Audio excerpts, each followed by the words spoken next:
everybody. Well, I told you in my last deal that I put up a couple of weeks ago that I'd let you know what happened after I went to the ENT. I went to him on Monday. This is actually the following Sunday. I went to the ENT here in Bakersfield, and he said there appears to be something wrong with my vocal cords. Gee, I wonder how much that's going to cost me. He doesn't know what's wrong. He said that one of them doesn't look like it's working right. So I have to go to a specialist in Los Angeles down at UCLA on the 18th of this month. I go in the 11th this Thursday for a breathing test from my pulmonologist. I went in Wednesday and got an ultrasound of my heart. I won't know the results of that until I talk to the pulmonologist on the 25th. You can see I'm now using the oxygen. I didn't use it in my last video, but I was still using it pretty regularly at that time. It's gotten to where I can be off the oxygen. I haven't worn it more than about 45 minutes maybe in the last 36 hours. I haven't slept with it the last 2 nights. And when I got up this morning, my blood oxygen was 93. So I put the air on for a little while and got some juice in me. Got it back up to 99. Took it off, turned off the machine. I don't plan on, I'm checking my oxygen regularly. And most of the time it stays 95, 96, 97. And if it does get a little low, all I have to do is take a few deep breaths. Just do that 3, 4, 5 times and it pops right back up into the high 90s. So my lungs are working well. They're exchanging oxygen well. I've got my little tester that I showed you on the last one up to 2,250. They told me in the hospital that the normal person can get it up to about 1,500. So doing well with my lungs. I'm tired of my voice being like this. It's getting to where it's not so hard to talk. I guess I'm getting used to talking this way. And but it's still annoying. I can't sing. I can't laugh. When I start laughing, I just go sound like Dick Dastardly's dog in the old cartoon. I think his name was Snidely or something like that. Things are getting better. I am probably going to wait until I actually talk to my pulmonologist before I go out and start shooting videos regularly again. I want to make sure everything's okay. I'm still doing my exercise routine 5 days a week. I actually bought some weights so I can actually start working on my muscle tone again. I still need to gain about 20 pounds. I'm still stuck at 175. And we'll see what happens. But I can't wait to get out and start shooting videos again. I miss it. And if I have to use this voice for the rest of my life, well, whatever. I'll live. I just won't be able to talk while trains are going by. But anyway, I just thought I'd give you a brief update, let everybody know what's going on. I am not eligible. I'm not saying I'm not eligible. It's been recommended by the doctors that I don't take the vaccine until 90 days after I was diagnosed, which still puts me a couple of weeks out.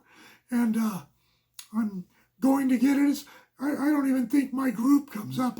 We mere mortals are the last ones in line.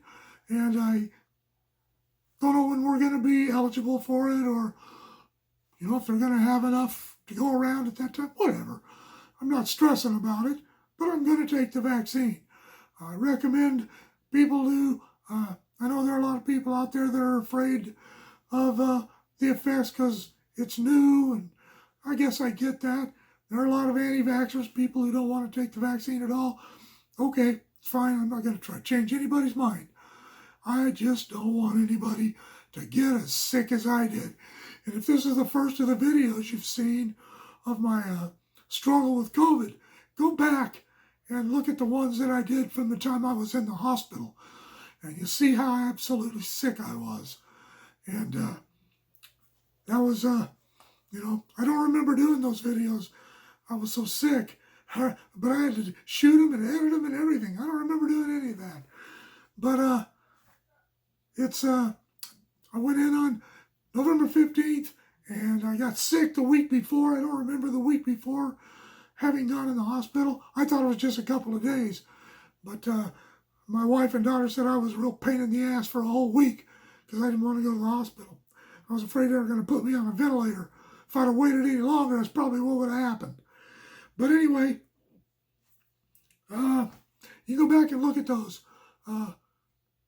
It's a real eye-opener. I've had a lot of people tell me that it changed their mind about not getting the vaccine. It changed their mind about how they looked at COVID. I know it certainly changed the way I looked at COVID. I was one of those people who thought you either got sick and you got it and you got a cough and you lost your taste of sense and smell and quarantined for 14 days like my wife and two of my daughters did, and then you're just, go back to your normal life. Or I thought you died. You went on a ventilator and you just died. That's really what I thought. I did not realize that people were getting as sick as I got and living. It's terrifying. Those of you who have seen my videos, I'm just repeating myself. But like I said, this is for the new people. Go back and look at those. But anyway, man, I feel so much better. The last Wednesday, Thursday, and Friday, I was really, really fatigued. They told me that I would possibly have times like that where I didn't feel well, and fatigue was probably going to be one of the more common problems. And that's how it's been. I've experienced it a few times since I've been home from the hospital. It's not real serious. I can feel it. Let's see. Thursday, I went over to my dad's house thinking, maybe I'm just being lazy. So that's how it was before I got sick. I'd feel like I was really tired. But I'd get off my butt and go do something, and I'd feel better. So I went out to my dad's. I took him some food and stuff and sat down there and BS'd with him for probably an hour. Drove home. He lives all the way across town. I got home and I was so tired. Oh my gosh. I was exhausted. Well, I wasn't exhausted, but I was tired. Not sleepy. Just felt like I raced on a motocross race or something. But I'm good. I'm on the right side of the grass. I'm improving. I'm breathing well. Off the oxygen. Probably 99.9%. And I'm not bothering people at night anymore. My anxiety level it's leveled out. And I'm starting to sleep. My sleep cycle's kind of getting normal again. And it's real good. So that's that. Also, make a joint thing of this. Excuse me. My shoulder. Those of you who know me, I had shoulder surgery right before I got sick. Went in the hospital. By the time I got on, my shoulder hurt so much from people pulling me around and me trying to stay comfortable. It was terrible. But went down to the place, got the paper with all the exercises, and I've been doing that. It feels so much better. I think I'm going to try to start playing the guitars, maybe today. Seeing how that feels. If that's okay, now that I'm getting some wind back, maybe go start practice my putting at golf. I'm not ready to go play around in golf yet at all. I'm probably not ready to make a full swing because of my shoulder. And I probably don't have the wind for a game of golf, not even 9 holes. But I'm getting there. And I appreciate all the prayers, all the support. You just don't know how much that means to me. And I want you all to be safe. I want you all to take reasonable precautions. I want you all to get the vaccine. I know you're all not going to do it, but that's okay. That's your business and not mine. I'm not here to change your mind or be political. So take care, everybody. Be safe. And I'll let you know after I have my breathing test and my next throat thing. Let you know what's going on in a couple of weeks. See you later.